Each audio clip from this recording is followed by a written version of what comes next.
FTP நேயர்களுக்கு வணக்கம். இன்று நம்மோடு நேர்காணலுக்காக இணைந்திருக்கிறார் மூத்த பத்திரிகையாளர் ஐயநாதன் அவர்கள். சார் வணக்கம். வணக்கம். தமிழ்நாடு முதலமைச்சர் விஜய் அவர்கள் தன்னுடைய முதல் சட்டமன்ற உரையில ஒரு விஷயம் பேசியிருந்தாரு. இனி தொடவும் விடமாட்டேன், தொட்டவங்களையும் விடமாட்டேன் அப்படின்னு. அதை செயல்படுத்தும் விதமாக இன்று ஒரு 3 அமைச்சர்களுக்கு வார்னிங் கொடுத்திருக்கிறாரு சட்டமன்றத்துல. எப்படி பாக்குறீங்க? அது பெயர் குறிப்பிடல. சரி, நான் என்ன கேக்குறேன்னா, அவர் என்ன சொல்றாரு, நான் பார்த்தேன் செய்தியில. அவர் என்ன சொல்றாருன்னா, நிதியமைச்சர் ஊழலை பத்தி பேசினாரு, அது ஒன்றும் பொய் ஒன்றும் இல்லைல்ல, அந்த ஃபைல் எல்லாம் என் டேபிள் மேல தான் இருக்குது, அதை எப்போ எடுக்கணும் எப்போ பேசணும் அப்படின்றத நான் முடிவு செஞ்சுக்கிறேன், அதனால நீங்க இல்லைன்னா நினைச்சிட்டு இருக்காதீங்க, அதை எப்போ பண்ணணுன்றது எனக்கு தெரியும் அப்படின்னு சொல்லிட்டு அவர் சொல்றாரு. நான் என்ன கேட்குறேன், எதுக்கு எப்போ பண்ணணும் எப்போ செய்யணும் அப்படின்றது ஏன் நீங்க கால நிர்ணயம் பண்றீங்க? ஊழல் தானே அது, ஃபைல் தானே அது. உடனே டிவிஎஸ்சி கொடுத்துட்டு உடனே வழக்கு தொடர சொல்லுங்க, விசாரணை நடத்த சொல்லுங்க, நீதிமன்றத்தை கொண்டு போங்க. அதை விட்டுட்டு எப்போன்னு எனக்கு தெரியும், அது அப்புறம் எதிர்கட்சிகளுக்கு நல்லது நடக்கணும், இதெல்லாம் எதுக்கு நீங்க சொல்றீங்க? எதுக்கு நீங்க சொல்றீங்க? உங்களால நிரூபிக்க முடியும்ல, இருக்குல்ல ஃபைலு, எல்லாத்தையும் எடுத்துட்டு போயிட்டு கொடுங்க, கொடுத்து நீங்க ஆரம்பிங்க. ஸோ இதெல்லாம் பம்மாத்து. இதெல்லாம் விட நீங்க வந்துட்டு எடுத்து இதுல இவ்வளவு ஊழல் ஆச்சு, ஸோ எனக்கு இந்த அமைச்சரை நான் தண்டிக்கின்றேன், அவருக்கு 6 மாசம் 3 வருஷம் கடுங்க அப்படி இவர் அறிவிக்க போறாரா? கிடையாது இல்ல. நீதிமன்றம் தானே சொல்லணும். நீதிமன்றத்துக்கு போட்டு நீங்க வேலையை பாருங்க. அதை எடுத்து உங்களுடைய டேபிள் மேலேயே அடுக்கி வச்சிருக்கிறான்னு எதுக்கு அடுக்கி வச்சுட்டு இருக்கிறீங்க? ஆயுத பூஜை கும்பிட்றதுக்கா? கேக்குறேன். ஊழல் தெரிஞ்சு போச்சு, நடவடிக்கை எடுக்கணும்ல நீ. இல்ல நீங்க ஊழல் அவங்க செஞ்ச ஊழலை ஃபைல் பண்ணி வச்சுக்கிட்டு உங்களுடைய ஊழலை வந்துட்டு அவங்க பேசினா அப்ப நான் பேசுவேன் அப்படின்னு சொல்றாரா? அப்படி ஏதாவது ஐடியா இருக்குது அவருக்கு? இவர் நிறைய திட்டங்கள் எல்லாம் கொண்டு வர போறாரு, அந்த திட்டங்களை பத்தி அவங்க பேச விடாது பண்றதுக்காக என்கிட்ட உங்களோட ஃபைல் இருக்குது, அதனால என்னோட திட்டத்தை வந்து நீங்க பேசாதீங்க அப்படின்னு டீல் போட போறாரா முதலமைச்சர்? டீல் போடுறவங்க பேசுற பேச்சுதான் அது. ஊழல் தானே, ஃபைல் தானே, வந்துருச்சு இல்ல, கேஸ போடு.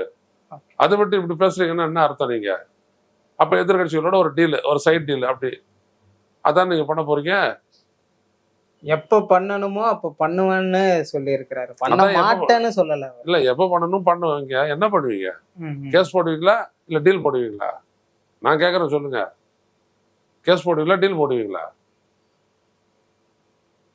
சார், ஒரு தமிழ்நாடு முதலமைச்சரா இருந்திருக்கிறாரு, அனைத்து ஊழல் குற்றச்சாட்டுகளும் ஃபைலா இருக்குது அப்படின்னு சொல்றாருன்னா இது வந்து சாதாரணமா பார்க்க முடியாது இல்ல. என்ன ஃபைலு, என்ன ஊழல், யாரு பண்ணது, பண்ண ஊழல் என்ன, சட்டப்பேரவையில் நீங்க பேசலாம், எடுத்துட்டு போயிட்டு டிபிஎஸ்சி directorate of vigilance and anti corruption கொடுக்கலாம், அவங்க விசாரணை நடத்தலாம், எடுத்துட்டு போயிட்டு நீதிமன்றத்தில் வைக்கலாம், வழக்கு தொடரலாம், வழக்கு நடத்தி தண்டிக்கலாம். எவ்வளவு ஆப்ஷன் இருக்கும்போது அது இருக்குது அப்படின்னு சொல்றது என்ன அர்த்தம்? ஏதேனும் குளறுபடிகள் இருக்கலாம், அரசை வந்து சரிவர நடத்துவதில் குளறுபடிகள் ஏற்படுத்தலாம், இன்னும் குளறுபடி, பல கான்ட்ராக்டுகள் இதுக்கு முன்பாக எதுக்கு நீ தான் சொல்ற ஊழல் ஃபைலுன்னு சொல்ற, ஆதாரத்தை தானே வச்சுட்டு இருக்கிறேன். அப்புறம் போடு, கேஸ போடு. மக்கள் எதை சொன்னாங்களா? ஊழல் பண்ணியிருந்தாங்கன்னா அப்படி வச்சு வைங்க, அப்படியே மிரட்டுங்க, அப்படியே பம்மாத்து பண்ணுங்க அப்படி சொன்னாங்களா மக்கள்? நீங்க ஏன் பண்றீங்க? அப்ப நீங்க ஏதோ டீல் பேச போறீங்கன்னு அர்த்தம். வேற என்னது? அது அப்படிதான் புரிஞ்சுக்கணும். வேற என்னத்த புரிஞ்சுக்கிறது? உன்னை யாரையா வச்சு வைக்க சொல்றது? உன்னை எது தடுக்குது? டிவிஎஸ்சி விட்டு கேஸ் போட சொல்லு, விசாரணை நடத்த சொல்லு, இடு நீதிமன்றத்துக்கு. யாரு வேணாம்னு சொல்றது? அதை விட்டுட்டு நீங்க அந்த மாதிரிலாம் சொல்றீங்க. எடுக்கும் போது பேசுவேன், எடுக்கும் போது பண்ணுவேன், அதெல்லாம் எதுக்கு? ஆனா திமுகவினர் வந்து ஆதாரம் இருக்கான்னு கேக்குறாங்க. ஆமா, அதற்குதான் இவர் பதில் அளிச்சிருக்கிறாரு. இல்லையா, ஆதாரம் இருக்குல்ல உங்ககிட்ட, அப்புறம் கேஸ போடு. நீங்க தண்டிக்க முடியாதுங்க.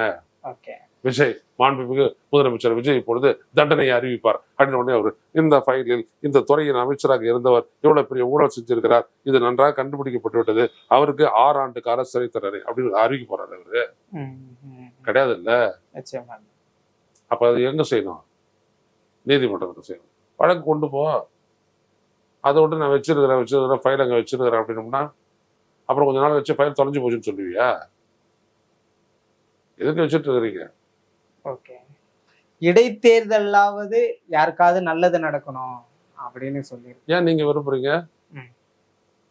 யாருக்காவது நல்லது நடக்கணும் நீங்க ஏன் விரும்புறீங்க? இந்த மனசு யாருக்கு சார் வரும்? நாகரிக அரசியலை நோக்கி விஜய் அவர்கள். நாகரிக அரசியல் அது. உன் கட்சிக்கே போதுமான அளவுக்கு எம்எல்ஏன்றதுனால தான் வாங்கினேன், எதிர்கட்சி உறுப்பினர்கள் எல்லாம் வாங்கினேன். அப்புறம் ஏதாவது நல்லது நடக்கணும்னா என்ன அர்த்தம்? புரியுதுங்களா? இவர் பேசுறது இப்படிதான் சொல்லணும். நான் அப்படி சொல்ல விரும்பல. ம். லூசு மாதிரி பேசிட்டு இருக்காரு அப்படின்னு நான் சொல்ல விரும்பல.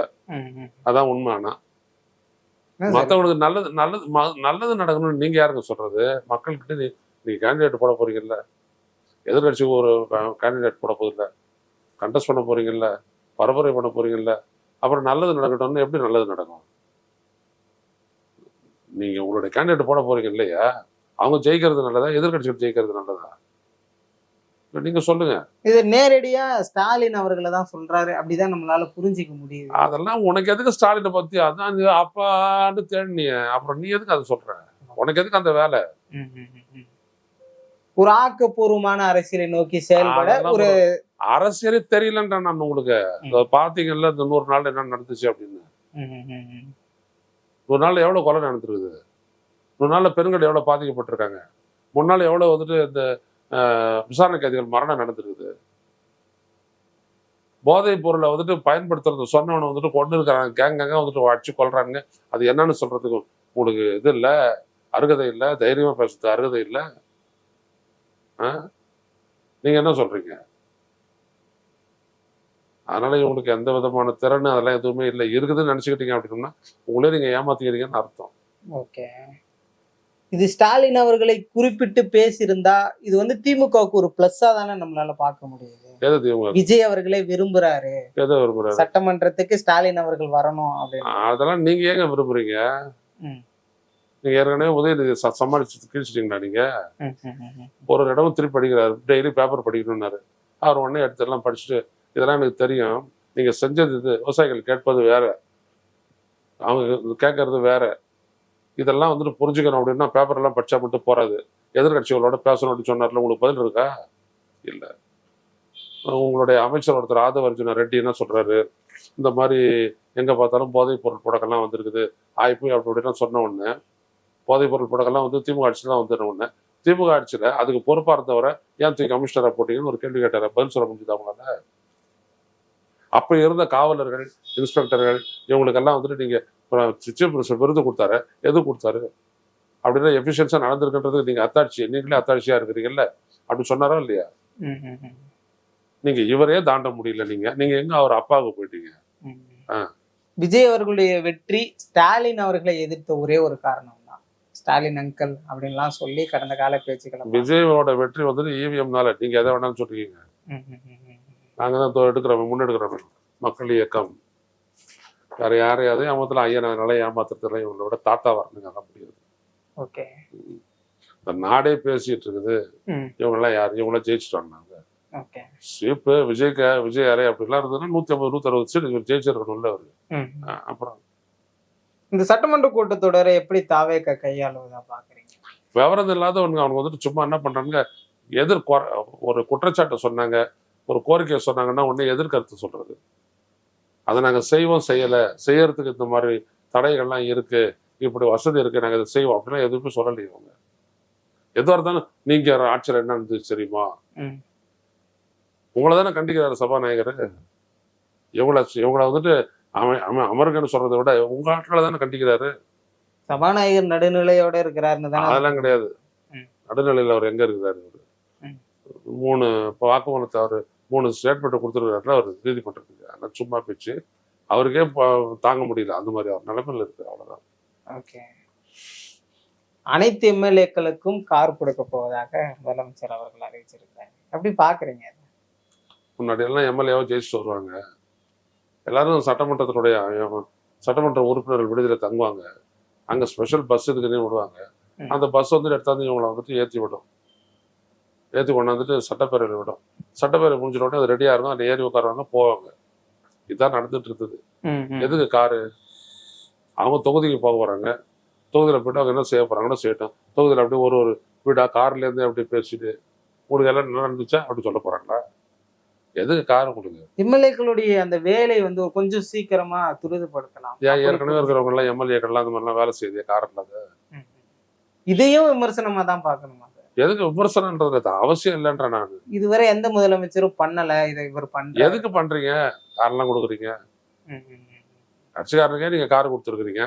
கையில வந்துட்டு 25 லட்ச ரூபா பணமும் கொடுத்துருக்கீங்க, அதெல்லாம் கேள்விப்படுறோம் நாங்க. எது கார் கொடுக்குறீங்க? என்ன அவசியம் ஏற்படுது? ஒரு கார்லயே வந்துட்டு எல்லாருமே வந்துட்டு பஸ்ல போறதுக்கு ஃப்ரீ பஸ் தானே உங்களுக்கு? அது எடுத்தோடனே விஐபி சீட்ல கொடுப்பாங்க தெரியுமா உங்களுக்கு? எடுத்து முன்னாடி உட்கார வச்சுட்டு கொடுப்பாங்க. கன்னியாகுமரி வரைக்கும்லாம் வந்துட்டு எம்எல்ஏக்கள் போயிருக்கிறாங்க, நான் பார்த்துருக்குறேன் பேருந்துல. எதுக்கு கொடுக்குறீங்க? எதுக்கு ஸ்பெஷல் ஸ்டேட்டஸ்? உடனே அவன் இன்னோவா கார் தரான்னுவான், அதுக்கப்புறம் ஏசி வச்சு தாண்டுவான். புரியுதுங்களா? விரைவில் அமித்ஷா அவர்களோடு ஒரு மாநாட்டில் தமிழ்நாடு முதலமைச்சர் அவர்கள் கலந்து கொள்ள இருக்கிறார். எப்படி பாக்குறீங்க? அமித்ஷா பொதுவா வந்துட்டு விஜய் சந்திக்க மாட்டார். சந்திச்சாருன்னா பெரிய விஷயம். அது முதல்ல நடக்கட்டும் பார்க்கலாம். ஓகே. தென் மாநில முதல்வர்களோடு இணைந்து ஒரு மாநாடு, அந்த மாநாட்டுல தமிழ்நாடு முதலமைச்சர் அவர்கள் கலந்து கொள்ள ஒரு உள்துறை அமைச்சரா இவரையும் மற்றவங்களோட வச்சுக்கிட்டு அந்த இதுல பேசலாம். தனிப்பட்ட முறையில் அந்த சந்திப்பது ஒன்று கிடையாது. என்ன காரணமா இருந்திருக்கும்? மோடி அவர்களை எளிமையா சந்திச்சு பேசுறாரு. ஆமா, எளிமையா சந்திச்சு பேசுறாரு. என்ன பேசுறாரு சொல்ல முடியுமா உங்களால? இவர் வந்துட்டு மோடியை சந்திக்க போனார் 27ஆம் தேதி மே மாசம். அன்னைக்கு அவர் சாயந்தரம் 4:45 மணிக்கு அமித்ஷா சந்திக்கிறதா இருந்துச்சு. அமித்ஷா சந்திச்சாரா அவரு? அதுக்கப்புறம் இன்னொரு முறை டெல்லி போனாரு, அமித்ஷா அவர் சந்திச்சாரா? இல்ல. ஏன் சந்திக்கலன்றது இவர் ஏதாவது சொன்னாரா? சொல்லல. அதுக்கப்புறம் மோடியினுடைய கேபினட் செக்ரட்டரி டிவி சோமநாதன் வந்து சந்திச்சாரு இவரை. அதை பத்தி என்னத்துக்கு அவர் வந்து சந்திச்சாருன்னு இவர் ஏதாவது சொன்னாரா? சொல்லல. இதுதான் விஜயனுடைய வெளிப்படைத்தன்மை. விஜய் அவர்கள் தொடர்ந்து அவருடைய அந்த பிம்பமானது உயர்ந்து கொண்டே போகுது. பிரதமர் வேட்பாளர் வரைக்கும் விஜய் அவர்களை தூக்கி நிறுத்துறாங்க. இந்த சட்டமன்ற கூட்டத்தொடர் தொடர்ல கூட ஆதவர்ஜுனாவும் அதை குறிப்பிட்டு பேசியிருந்தாரு. விஜய்னு சொல்லல. இப்ப விஜய் ஆதவர்ஜுனா ஒரு விஷயத்த சொல்றாருன்னா அது உலகளாவிய உண்மை உங்களுக்கு தெரியும். நான் ஒன்றும் சொல்லலாம் தேவையில்லை. அடுத்த கேள்வி இல்ல சார், என்னங்க ஆதவர்ஜுனா ரெட்டி எல்லாம் ஒண்ணு பேசுறான்னு சொல்லிட்டு என்கிட்ட கேள்வி கேட்டீங்கன்னா என் ஸ்டேட்டஸை குறைக்கிற மாதிரி ஆகுது இல்லை? இதெல்லாம் உண்மையா? அதெல்லாம் விஜயனுடைய ஸ்டேட்டஸ் உயர்ந்து அப்படி கொடி கட்டி பறகுதா? அதான் 100 நாளுக்குள்ள என்னென்ன நடந்தது அப்படின்றதெல்லாம் அவனும் ரீல்ஸ் போட்டு கிழிச்சிட்டு இருக்கிறாங்க. இவ்வளவு கொலை நடந்துச்சு, இவ்வளவு கொள்ளை நடந்துச்சு, இவ்வளவு பேர் பெண்களுக்கு எதிராக இவ்வளவு அநியாயங்கள்லாம் நடந்துச்சு, இவ்வளவு பேர் விசாரணை காவலர் செத்து போனாங்க அப்படின்ட்டு இவ்வளவு விஷயத்தையும் அடுக்கும் போது விஜயனுடைய இது ஃபேமஸ் ஆகி போச்சுன்னா என்ன அர்த்தம்? 100 நாளில் 1 லட்சம் கோடி என்கின்ற ஒரு இலக்கை பொருளாதார ரீதியாக அதுல ஒரே ஒருத்தர் 10,000 கோடி இன்வெஸ்ட்மெண்ட் வெளில வந்துச்சா? 10,000 கோடி என்ன அது? அவனுடைய பெய்ட் அப் கேபிட்டலே 1 லட்சம் ரூபாய். அவன் சொல்றான் 10,000 ரூபாய்க்கு அவன் வந்துட்டு மெமரண்டம் ஆஃப் அண்டர்ஸ்டாண்டிங் போட்டிருக்கான். அதை பத்தி கேள்விப்பட்ட உடனே தொழில்துறை அமைச்சர் பேசினாரா, முதலமைச்சர் பேசினாரா? அப்புறம் இதுதான் இவங்களது எல்லாம் குப்பைங்க. ஒன்றும் தெரியாது இவங்களுக்கு. வர்றவனுடைய பின்னணி என்னன்றது கூட தெரியாது. சும்மா இவங்க வந்துட்டு போட்டு வச்சுக்கிறாங்க, அவ்வளவுதான். தாவேக பட்ஜெட் எப்படி இருந்தது? அதான் அந்த பட்ஜெட் எடுத்துறது கமல்ஹாசன் படத்துல ஒரு பாட்டு வரும்ல, கண்மணி உன்னை நான் அன்போடு, அடுத்த லைன் வந்துட்டு பொன்மணி, கண்மணின்னு போட்டுக்கிட்ட இங்க பொன்மணின்னு போட்டுக்க, பொன்மணி. அந்த மாதிரி திமுக ஒரு பட்ஜெட் என்ட்ரி பட்ஜெட் போட்டுச்சு. அதுல வந்துட்டு ஏத்தி இறக்கி எண்ணிக்கையை கூட்டி குறைச்சி ஒரு பட்ஜெட்டை போட்டு சமர்ப்பிச்சிட்டாங்க, அவ்வளவுதான், வேற ஒண்ணும் இல்லை. பட்ஜெட் போட தெரிஞ்சாதானே தெரியும். கிட்டத்தட்ட 4 ஆண்டுகளுக்கு பிறகாக ஆவின் பாலுடைய கொள்முதல் விலையை வந்து உயர்த்திருக்கிறாரு. இது வந்து அந்த விவசாயிகளுக்கு, பால் உற்பத்தியாளர்களுக்கு பாராட்டுகிறேன். அதே மாதிரி விவசாயிகளுடைய கடன் தள்ளுபடி தொடர்பாக முதலமைச்சர் 110 விதியின் கீழ் போதுமான அளவு இல்லைனாலும் கூட 75,000 வரைக்கும் அது தள்ளுபடி பண்ணதை நான் பாராட்டுறேன். இப்படி பாராட்டுறதுக்கு இன்னும் நிறைய விஷயங்கள் இருக்குதா, இல்ல இது மட்டும் தானே? இவ்வளவுதான் இருக்குது. இருந்துச்சுன்னா நான் சொல்றேன், எனக்கு என்ன இருக்கு? யார் நல்லது செஞ்சாலும் நல்லது தானே அது. தொடர்ந்து எண்ணற்ற தனி தீர்மானங்கள் நிறைவேற்றப்பட்டது, அதெல்லாம் எப்படி பாக்குறேன்? எந்த தனி தீர்மானம்? எதை பத்தி?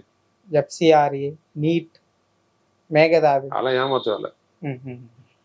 ஏற்கனவே வந்து தமிழ்நாடு அரசின் சார்பா வந்துட்டு ஒரு சட்டமே ஏற்றி அனுப்பியிருக்காங்கல்ல, அதுக்கப்புறம் நீங்க என்ன தீர்மானத்தை நிறைவேற்றுறது?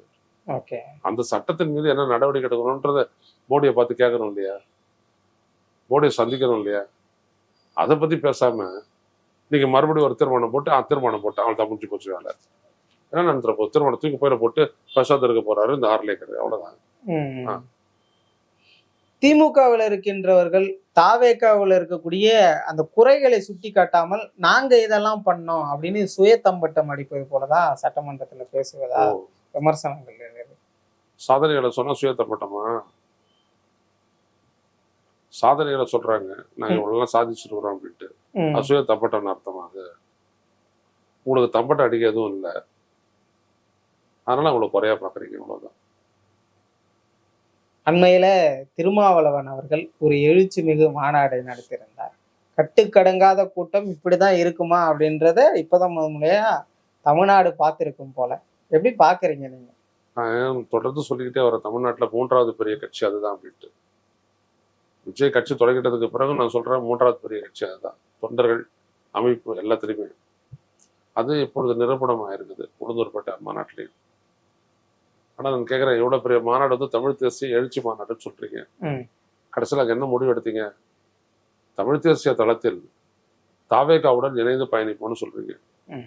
தமிழ் தேசிய தளத்துக்கும் தாவேகாவுக்கும் என்ன சம்பந்தம்?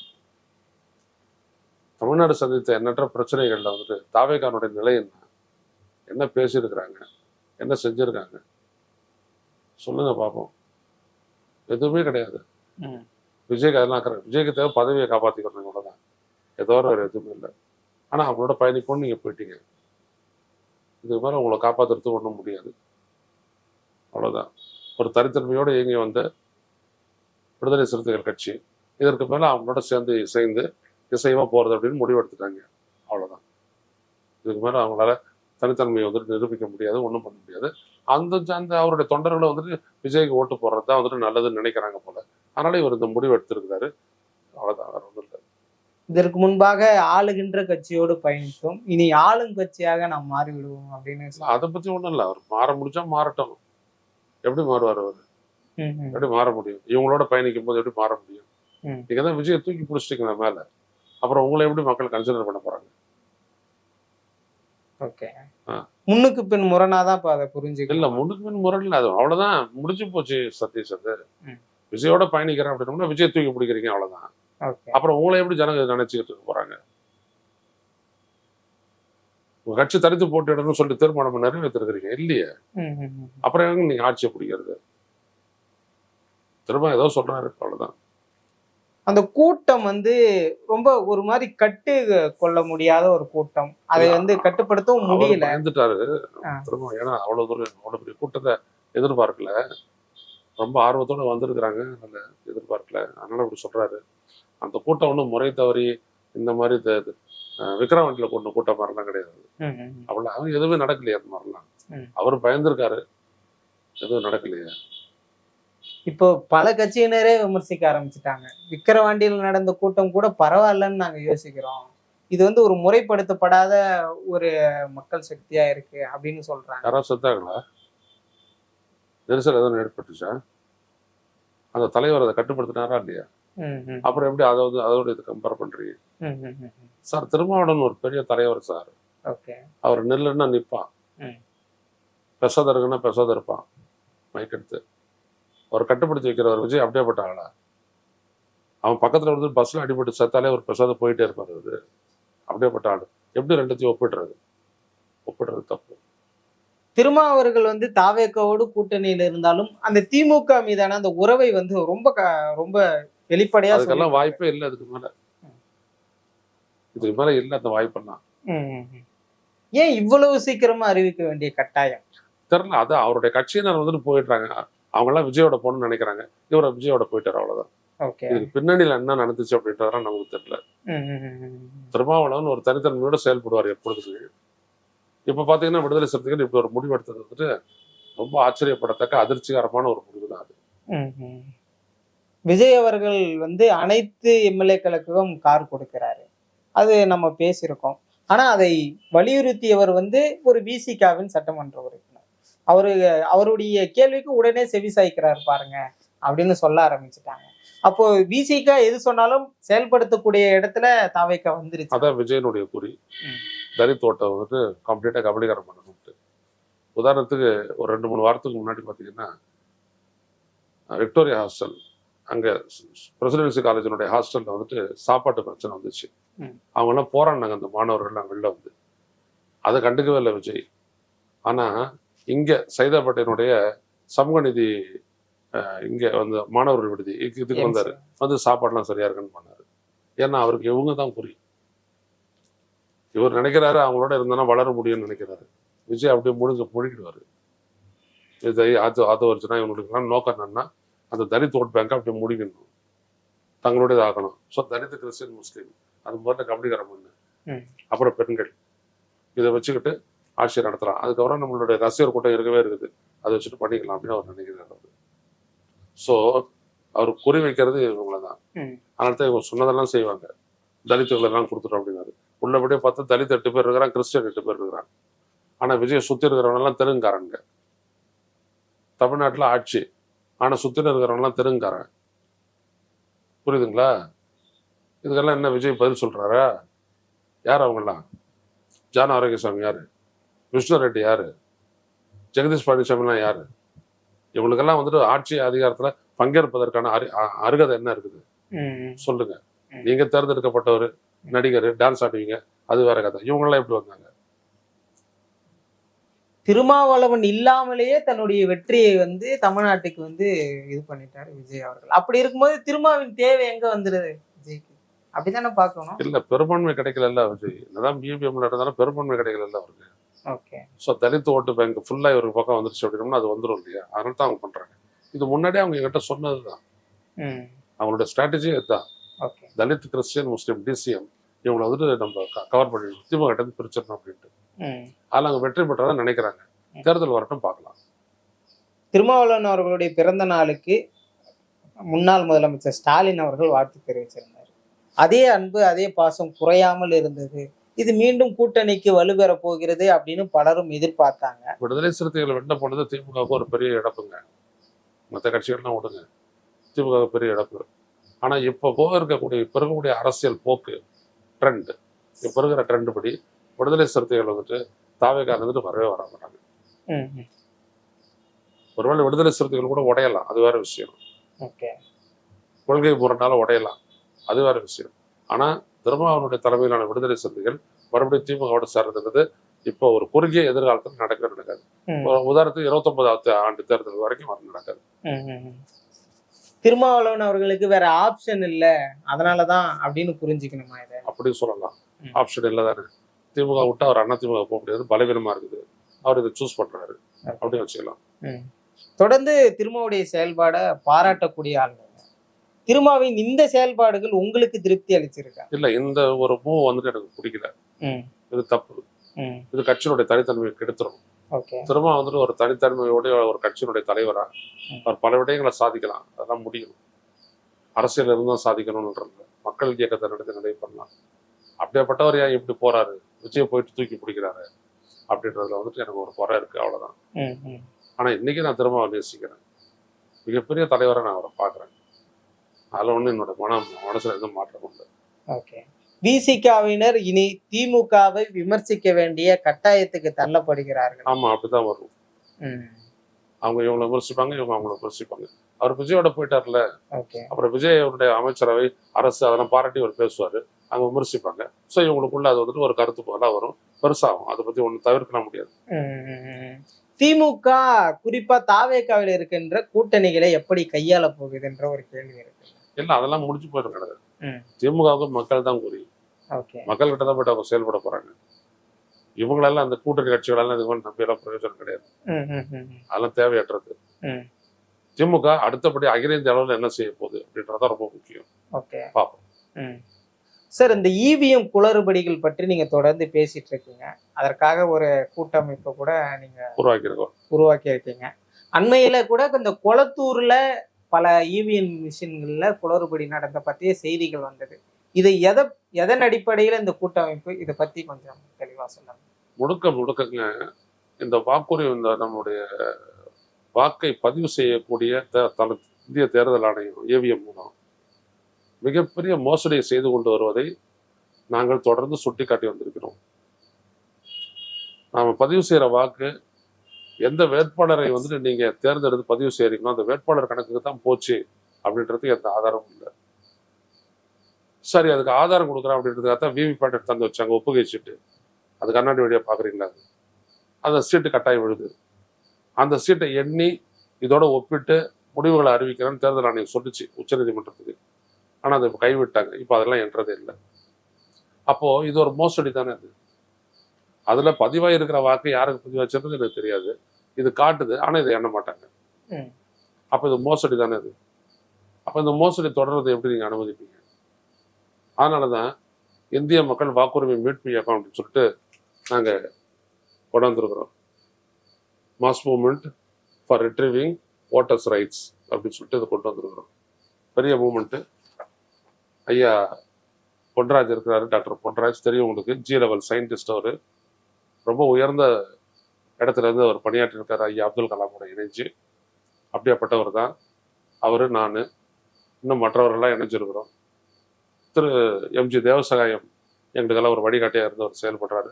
உங்களுக்கு முன்னாள் ஐஏஎஸ் அதிகாரி அவரை பற்றி தெரியும். அவரே ஒரு அமைப்பு வச்சு நிறைய வழக்கெல்லாம் போட்டிருக்காங்க இது சம்பந்தமா. ஸோ தமிழ்நாடு அளவில் ஒரு பெரிய ஒரு மாஸ் மூவ்மெண்ட்டை உருவாக்குறதுக்கான முயற்சி தான் இந்திய மக்கள் வாக்குரிமை மீட்பு இயக்கம். இந்த இவிஎம் குளறுபடிகள்லாம் பொதுவா மற்ற மாநிலங்கள்ல இருக்குது. ஆனா தமிழகத்துல இது பெரிய அளவுல பேசு பொருள் ஆகல. ஏன்னா அதை பத்தின ஒரு சரியான தெளிவு வந்து தமிழ்நாடு மக்களுக்கு இல்லை. இல்ல உங்களுக்கு தெரியல உடனே நீங்க கேள்வி கேட்கல. இப்படிதான் நான் சொல்லுவேன். உதாரணத்துக்கு நான் உங்களை தப்பாலும் சொல்லலாம். ஓகே. சதீஷ் வந்துட்டு ஒரு அரசியல் செயல்பாட்டாளர்ன்றது எனக்கு தெரியும். அதனால ஒண்ணும் இல்லை. பொதுவா இங்க இருக்கக்கூடிய பத்திரிகையாளர்களை எடுத்துக்கிட்டீங்கன்னா சதீஷ், அவங்க ஒரு கண்மூடித்தனமா போறாங்க. 2019 ஆண்டு மக்களவை தேர்தலில் 22 லட்சம் ஓட்டு வாங்குச்சு யாரு? அம்மா மக்கள் முன்னேற்ற கழகம். ஆனா கிட்டத்தட்ட 2000 பூத்துல அவங்களுக்கு ஒரு ஓட்டு கூட கிடையாது. தெரியுமா உங்களுக்கு? நீங்க நம்புவீங்களா அதை? ஓகே. ஒரு கட்சி 22 லட்சம் ஓட்டு வாங்குது. ஆனா பல பூத்துல வந்து அவருக்கு ஒரு ஓட்டு கூட இல்லை. ஆனா ஏஜென்ட் இருக்கிறாங்க, குடும்பம் இருக்குது, கட்சி இருக்குது. இது எப்படி இருந்துச்சு சொல்லுங்க பாப்போம். இதெல்லாம் தேர்தல் ஆணையம் பதிலே சொல்றது இல்லை. இந்த மாதிரி எவ்வளவு நடந்திருக்குது புரியுதுங்களா? சந்திரபாபு நாயுடு நடந்திருக்குது, சுப்பிரமணிய சாமிக்கு மதுரையில் நடந்திருக்குது, எவ்வளவு இடத்துல எவ்வளவு நடந்திருக்குது. இதெல்லாம் பத்தி யாரும் கேள்வி கேட்கறதே இல்லை. கேள்வி கேட்டாலும் பதில் சொல்றது இல்லை தேர்தல் ஆணையம். இந்த நாட்டுடைய ஊடகங்கள் எல்லாத்துக்கும் சைலண்டா இருக்காங்க. அதனால மற்ற மாநிலங்கள்ல தான் நடந்துச்சு, இங்க நடக்கலன்றதுனால இங்கே நல்லா நடக்குது. இப்போ ஒரு வழியை அடிச்சு தூக்கிட்டு விஜய கூட்டத்தை உட்கார வச்சுட்டாங்களா? திமுகவையும் அதிமுக தள்ளி விட்டு எடுத்து வந்து உட்கார வச்சுட்டாங்களா? இதெல்லாம் எப்படி சாத்தியமாச்சு? நீங்க போயிட்டு இறங்கி ரோட்ல கேளுங்க மக்கள் கிட்ட, விஜய் வந்துட்டு ஜெயிச்சதை ஒத்துக்கிறீங்களான்னு கேளுங்க.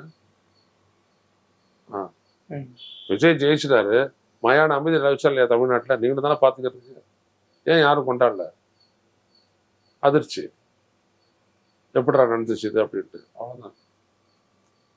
2026 தேர்தலில் இந்த இவிஎம் வந்து பெரிய அளவுல பேசு பொருளானது கொளத்தூர் தொகுதி. ஒரு 14 பூத்துகள் எண்ணும் போது அங்க ஒரு விமர்சனமானது. அது என்ன சொல்ல வருது? இல்ல, கொளத்தூர்ல பாத்தீங்கன்னா பயன்படுத்தப்பட்ட மிஷினு இப்போ நம்ம சோதனைக்கு கொண்டு போக பார்த்தோம்னா செயல்படலை. மிஷினும் மாறி இருக்குது. அந்த விவரங்கள் இல்லை, சீல் இல்லை, எதுவுமே இல்லை. விவிபேட் எடுத்துக்கிறாங்க, அது வேலை செய்யலை. அங்கே வேலை செய்யறதெல்லாம் இப்போ வேலை செய்யலைன்றாங்க. வேற ஒரு 6 மிஷின் எடுத்து வச்சு கொடுங்கன்றாங்க. 6 பூத்தினுடைய மிஷின் எடுத்து வச்சு பார்த்தா அந்த பேலட் யூனிட்டோட வந்துட்டு பேலட் யூனிட்டை ரெக்கக்னைஸ் பண்ணவே மாட்டேங்குது. இந்த mother unit, control unit recognise பண்ண மாட்டேங்குச்சு. அப்போ அதில் பதிவு செய்கிற வாக்கு எப்படி இதுக்கு போகும்? இந்த மாதிரி ஏகப்பட்ட குளறுபடிகள்லாம் இருக்குது. கெட்ட தேர்தல் ஆணையம் இதெல்லாம் ஹியூமன் எரர் இருந்தது. மிஷினே வேலை செய்யறாங்க. ஸோ பிசிக்கலாகவே இதை கண்டுபிடிச்சிட்டாங்க. பெரிய விஷயம் தான் தமிழ்நாட்டில், இந்தியாவில் முதல் முறை அந்த மாதிரி நடக்குது. அவங்க கோர்ட்டுக்கு போக போறேன்றாங்க திமுக. என்ன செய்யறாங்கன்றதை பார்ப்போம். கோர்ட் என்ன சொல்லுது பார்ப்போம். பொதுவாக தோற்று போனவர்கள் இதை வந்து பெரிய அளவுல கையில் எடுக்காததுக்கான காரணம் என்ன? இல்ல, தோற்று போனவர்கள் எடுக்கிறாங்க எடுக்கலன்றதை விட இது மக்களுடைய உரிமை, மக்கள் எடுக்கணுமா இல்லையான்றதான் இங்க கேள்வி. யார் தோக்குறாங்க யார் ஜெயிக்கிறாங்கன்றது எனக்கு கன்சர்ன் கிடையாது.